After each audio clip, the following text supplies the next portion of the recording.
치밀 유방 기계가 이렇게 쭉쭉쭉 찍어가지고 이제 판독할 거면 같이 크기 상관없나요? 못하게 하는 이유는 뭐냐면요.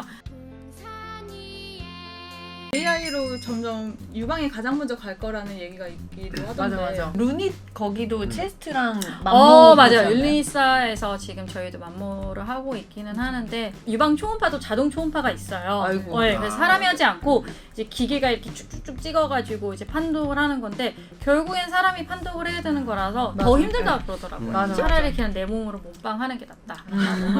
저희 과는 사실 접근성이 엄청 깊이 있으니까 조직 검사를 한다거나 이게 안 되니까 유방은 나름 접근성이 좋고 조직 검사하기가 조직 검사가 좋아서 너무 좋아서 유방 촬영술 하면은 치밀 유방 검사 많이 나오잖아요. 많이 이거에 대해서 나오죠. 많이 물어보는데 좀 설명 좀 해주세요. 치밀 유방은 뭐냐면요. 자기의 유방 조직, 그 모유가 만들어낸지는 그 유방 조직이 단단하게 뭉쳐있다는 걸 얘기를 한다고 보시면 돼요. 우리나라 여성의 젊은 여성분들은 진짜 한 70~80% 이상은 치밀 유방인 것 같아요. 물론 치밀 유방이 있으면 유방암이 조금 더 잘 생긴다는 보고들도 있고 그게 하나의 위험인자로 돼 있긴 한데 사실 우리나라는 너무 많은 여성들이 치밀 유방이기 때문에 그런 의미에선 큰 의미는 없을 것 같고 근데 이제 유방 촬영을 하면은 눌러가지고 그 안에 혹이 있는지를 봐야 되는데 이 정상 유방이 가려져서 안 보이는 거예요, 혹이. 그러면은 촬영한 게 깨끗하더라도 이게 없어서 깨끗한 건지 아니면 있는데 가려져서 안 보이는 건지를 모르기 때문에 이제 그런 경우에 이제 좀 더 자세하게 검진을 하기 위해서 초음파를 하게 되는 거죠. 유방 촬영에서는 치밀 유방인 경우에는 혹이 잘 안 보이지만 그래도 찍어야 되는 이유가 석회화라는 거를 저희가 봐야 되거든요. 그래서 유방암은 미세 석회화라는 걸로만 보이는 경우가 있어요. 심지어 초음파도 다 깨끗하고 한데 유방 촬영에서만 보이는 미세 석회화들이 있고 촬영을 자꾸 안 하다 보면 그걸 놓칠 수가 있기 때문에 이제 촬영이 필요한 것인 거고 초음파에서는 주로 혹이 있거나 이런 거를 보게 되는 거라서 볼 수 있는 게 다른 거고 그래서 할 거면 같이 하는 거로 저희가. 숲이 빽빽하게 치밀하면 그 안에 적군이 있는지를 알 수 없는 그런 느낌인가요? 그런 느낌인가요?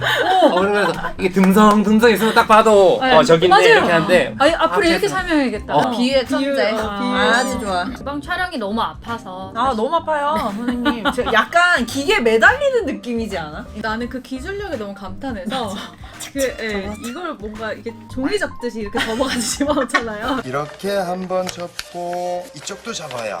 유방 촬영술도 네. 크기 상관없나요? 좀 크면 훨씬 낫죠. 크면 쉽고 맞아. 네. 크면 그러면 저렴해. 작으면 못할 정도로 작은 사이즈도 있나요? 아니요. 그건 할 수 있어요. 없다. 어떻게든 할 수 있어요. 선생님 너무 브이로그 잘하신 것 한번 같아. 찍고 오시죠.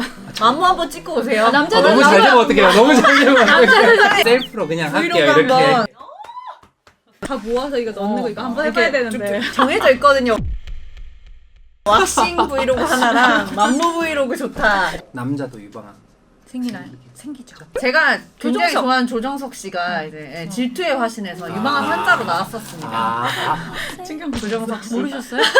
남자 유방암 진짜 흔하진 않잖아요. 주변에서 엄청 저는 드물죠. 화신이밖에 못 봤거든요. 질투의 화신에 나오는 화신이밖에 못 봤는데 네. 이게 어떤 분들이 남자 유방암의 고위험군일까요? 남자 유방암의 고위험군은 사실은 없을 것 같고요. 남성 유방암이 생기면은 유전자 변이가 있을 가능성이 높아지기는 해요. BRCA 유전자라고 김태현 선생님께서 얘기해주고 가셨는데요. BRCA 유전자 변이가 있으면 그에 있는 남성분들이 한 5%에서 10% 정도가 남성 유방암이 생길 수가 있어요. 남성 유방은 엄청 희귀한데 그렇게 올라가는 거라서 사실은 굉장히 확률이 많이 올라가는 거고 남성 유방암들은 유전자 검사를 하고 있어요. 그분이 낳은 애도 반반. 딱 반반이죠. 여자분들은 왜 BRCA가 있으면 뭐 안젤리나 졸리 이런 분들은 왜 이렇게 수술하죠. 미리 유방을 떼버리거나 했잖아요. 네. 남자가 만약에 유방암 위험도가 한 네. 5에서 10% 된다. 5에서 10%의 확률로는 떼진 않는 거예요. 여자들은 워낙에 높으니까. 높으니까 하는 뗄 것인 게 거고요. 뗄 건 있습니다. 이 유두 자체가 유방 조직이기 때문에요. 유두가 유성관이 연결이 다 된다고 했는데 남성 유두도 그런가요? 그렇죠. 저를 보시죠. 저는 해부학 갖고만 있을 뿐이지 해부학은 모르는.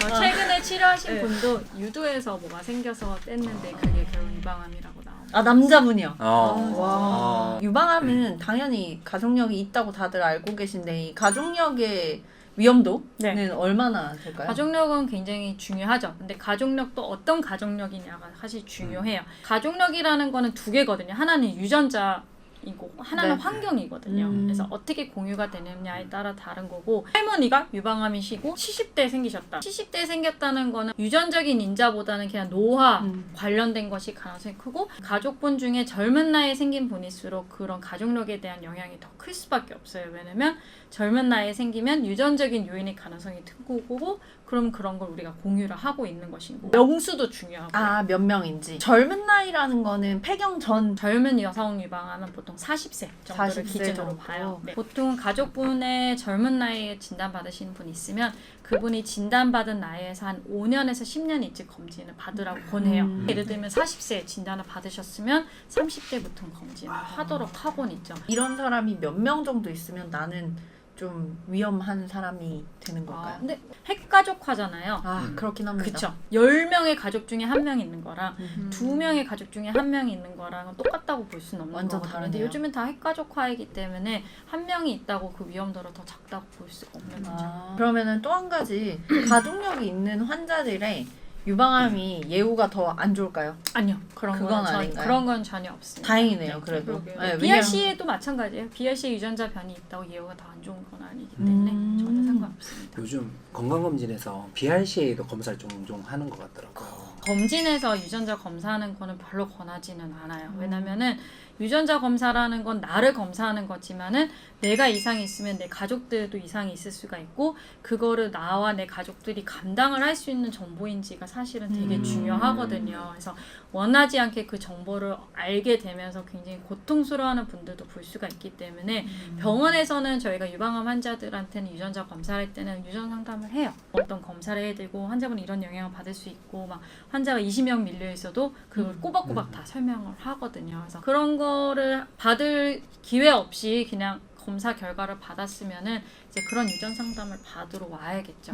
암 환자분들을 하는 게 가장 우선이죠. 그래서 유방암, 난소암, 유방암에서도 유전적인 요인의 가능성이 많은 젊은 여성 유방암, 가족력 거나 양쪽성 이런 분들에서 하는 거고 유방암 환자 또는 난소암 환자분이 있는 걸 알게 되면은 거기서부터 이제 가족분들을 검사를 하게 되는 거죠. 나는 암이 없는데 우리 엄마가 암이 있다고 나가 한다. 이거는 이렇게 하지는 않게 되는 거죠. 브라카나 이런 것들이 조금 나온 지 얼마 안 되다 보니까 근데 유방암 옛날부터 있었잖아요. 그래서 옛날에 해서 완치 판정을 받은 사람들은 그 브라카 검사를 못했을 맞아요. 그런 분들 그런 경우 있죠. 영상을 보고 달려가야 될까요?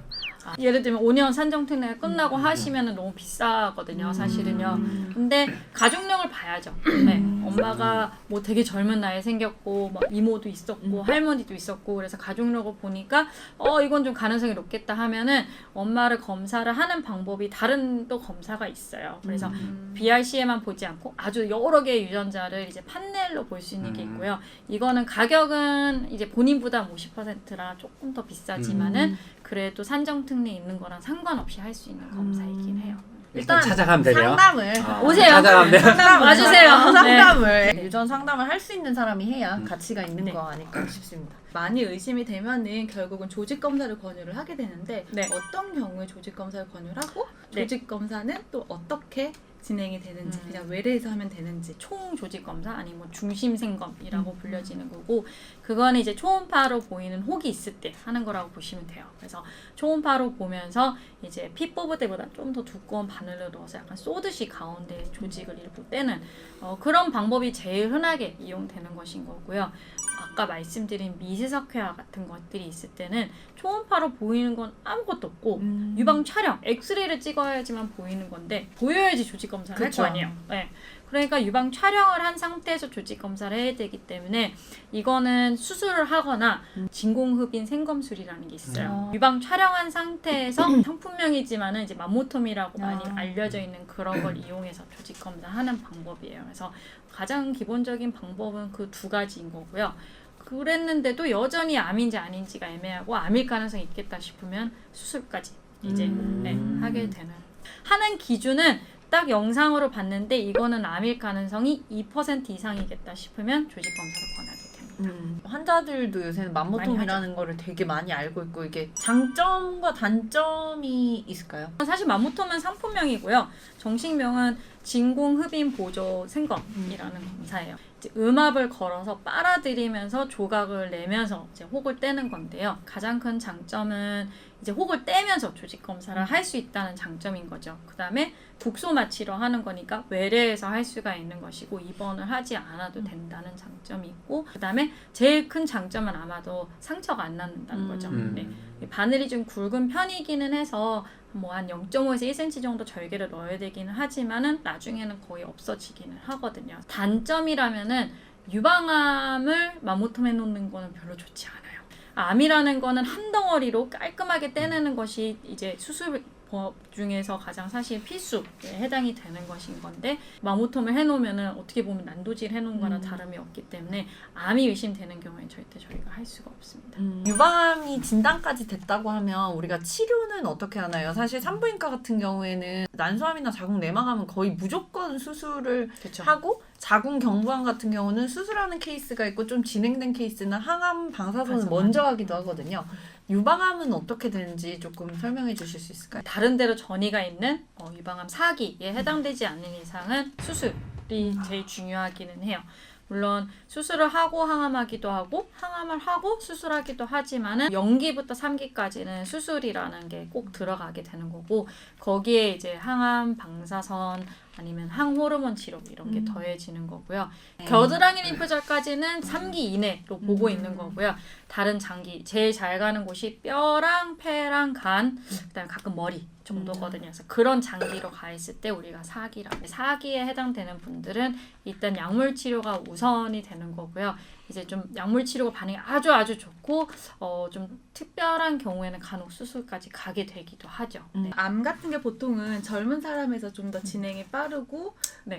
그런 편인데 유방암도 역시 좀 젊은 사람에서 더 빠른지. 네, 조금 더 빠르긴 하죠. 젊은 사람들은 본인의 세포들이 싱싱하고 그만한 암세포들도 싱싱하기 때문에 사실은 진행이 좀 더 빠른 것도 있고요. 그다음에 아무래도 발견이 좀 늦어요. 왜냐면 암을 별로 의심하지 않고 그러기 때문에 진단 자체가 좀 늦어지는 것도 좀 큽니다. 암이 걸렸다고 생각하면 암은 보통 잘라낸다고 생각하잖아요. 그럼 유방 전체를 다 옛날엔 그랬죠. 유방도 다 떼고 근육도 다 떼고 했었는데 점점 최소화시키려고 노력을 하는 거죠. 그래서 1cm짜리 암을 떼내려고 유방을 다 떼낸다는 거는 너무 과하기도 하고 그다음에 삶의 질이 너무 떨어지는 거죠. 이제 유방이 없어져 버리니까요. 그래서 유방을 이제 호흡만 있는 부분 절제만 하는 경우는 많이 하는 경우고요. 우리나라 한 60-70% 정도가 사실은 부분 절제로 치료를 하고 있고 암이랑 이제 정상 유방 조직을 좀 같이 붙여서 떼는 거라고 보시면 되죠. 전계면에 암이 없어야지 거기에 붙어있는 유방 조직에도 암이 없다고 볼 수가 있기 때문에 그거를 현미경으로 보고 있어요. 포르말린에 담가서 이게 현미경으로 봐서 깨끗한지를 보는 게 제일 중요합니다. 대신에 남은 유방에서의 재발을 줄이기 위해서는 방사선 치료는 반드시 해야 됩니다. 방사선 치료는 머리 빠지는 치료는 아니고요. 맞아요. 그렇게 생각하시는 분들이 있어서 유방에만 이렇게 방사선을 쬐는 거라고 보시면 됩니다. 부분 절제는 사실 성형을 잘 안 하는 편이고요. 지금은 이제 전절제, 유방을 다 떼고 나서 이제 거기를 다시 채워넣는 이제 재건술이라고 하죠. 그거를 이제 많이 하고 있고요.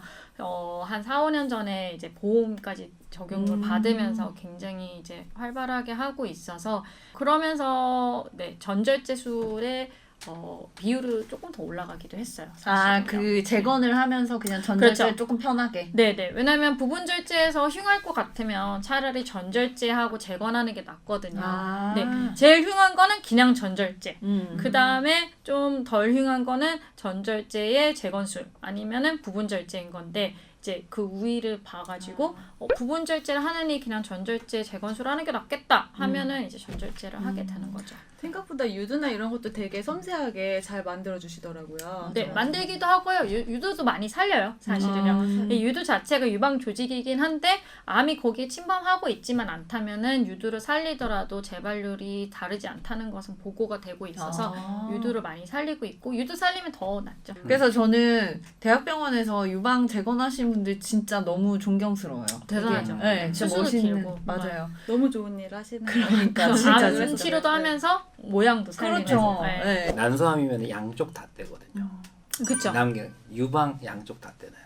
유방이요?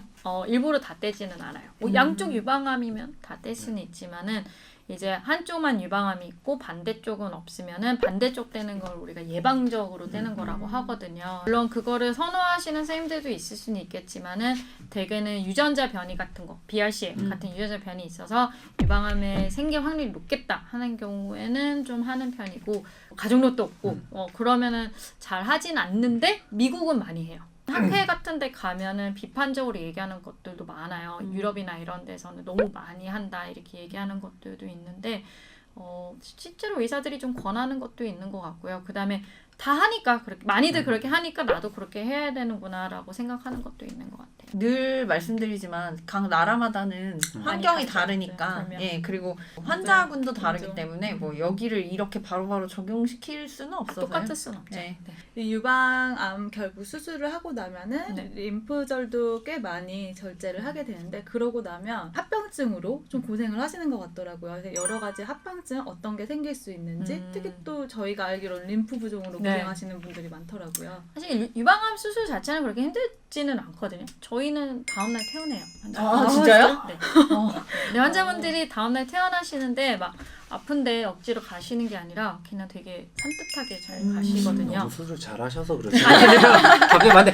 나 5일 있다가 퇴원했는데 저는 5일 있다가 퇴원했어요. 근데 병원마다 많이 다르고요. 이제 피주머니 있는 걸 갖고 가냐 안 갖고 가냐 이런 차이들이 많기는 하지만은 어쨌거나 저희는 좀 빨리 퇴원을 시키는 편이고 그게 그렇게 힘들지는 않거든요.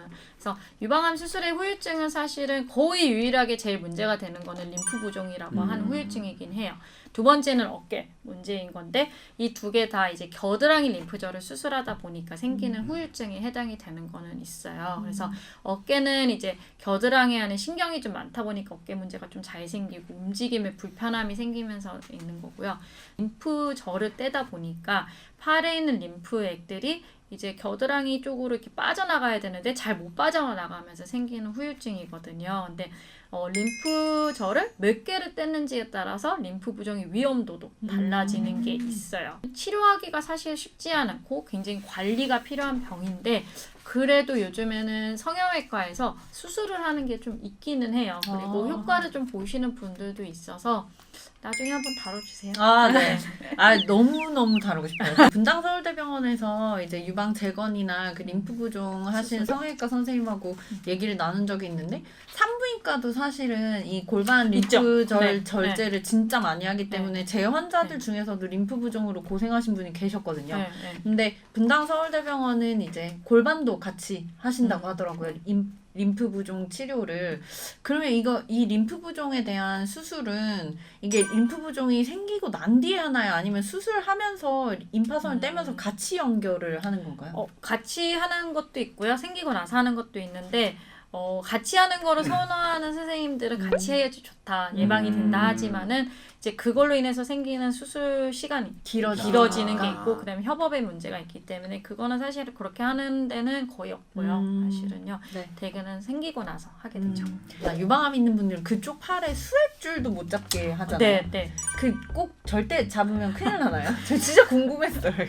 그러니까 안 잡긴 했는데 그러니까요. 저기는 좋은 혈관이 있는데 오른손을 쓰고 싶은데 항암도 다 이쪽으로 막 맞고 하시니까 이쪽은 맞아요. 혈관이 다 없고 없죠. 네, 양쪽이었다 이러면 어떡하나. 다리를 그러면 막 그러니까 발 잡고 해야 돼서 절대 안 되는. 그게 사실 굉장히 좀 고질적인 문제고 못하게 하는 이유는 뭐냐면요. 팔에 염증이 생기면은 그걸로 인해서 림프 부종이 생길 수가 있고 그러면서 림프 부종이 악화되는 경우들이 있기 때문에 권하지 않는 것이기는 해요. 근데 아까 말씀하신 것처럼 양쪽 유방 수술을 하고서 다리에서 해야 되고 이런 거는 사실 되게 현실적인 문제가 좀 있기 때문에 이제 그런 걸 너무 힘들어 하시는 분들의 경우에는 좀 상대적으로 림프절을 적게 뗀 쪽으로 그래도 하시려면 하고 그다음에 조금이라도 뭐 염증이 있거나 하면 바로 빼고 이렇게 설명은 드리고 있어요. 네, 조심하면 좋죠.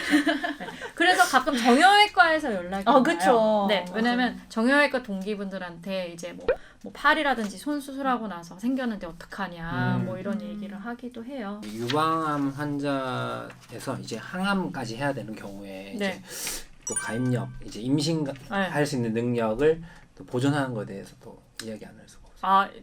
엄청 중요하죠. 엄청 중요하고 특히 우리나라는 젊은 여성 환자들이 많기 때문에 굉장히 중요한 부분이고요. 특히 저희가 쓰는 항암제 중에 사이클로파스파메이드라는 항암제가 있는데 거의 다 쓰거든요. 그 약을요. 근데 그 약이 가입력에 굉장히 쥐약이죠. 항암 시작하기 전에 1차적으로 하는 거는 이제 난자 채취를 미리 하도록 권유를 하고 있고, 근데 이제 난자 채취하는데 걸리는 시간이 좀 있기 때문에 이제 그거를 그래도 적극적으로 하시는 분들이 있고, 아 나는 그냥 빨리 항암하고 싶다 하고 안 하시는 분들도 있어요. 근데 그거는 좀 선택적으로 하고 있고요. 추후에 이제 좀 이제 임신할 생각이 있고 하는 분들은 저희가 난소를 미리 억제하는 약을 항암하기 전에 줘요. 그럼 이제 항암은 빨리 자라는 세포를 죽이는 약이니까요.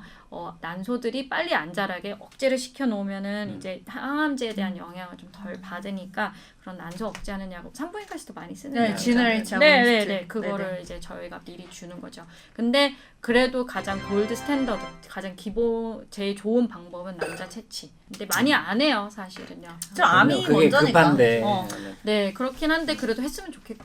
그렇죠. 사실은요. 사람 일이 어떻게 될지 맞아요. 모르니까 마음이 네, 변할 수도 네, 있고. 네. 참 이게 유방이라는 게 그 정말 뭔가 이 좀 제일 짠하다 그래야 되나? 제일 마음이 좀 안 좋은 게 사실은 대표적인 암이 유방암이었던 것 같아가지고, 그래서 오늘 유태경 선생님 한번 모셔봤고요. 다음번에 저희가 이제 부작용에서 말씀드렸던 그 림프 부종이나 유방 재건에 대해서도 선생님도 모시고 한번 자리를 마련해 보도록 하겠습니다. 마지막으로 유방암 환우분들이나 이제 뭐 어머님이나 가족분들이 유방암이 있어서 유방암의 위험도에 대해서 걱정하고 계실 저희 영상을 보고 계신 주민분들께 한 말씀 해주시겠어요?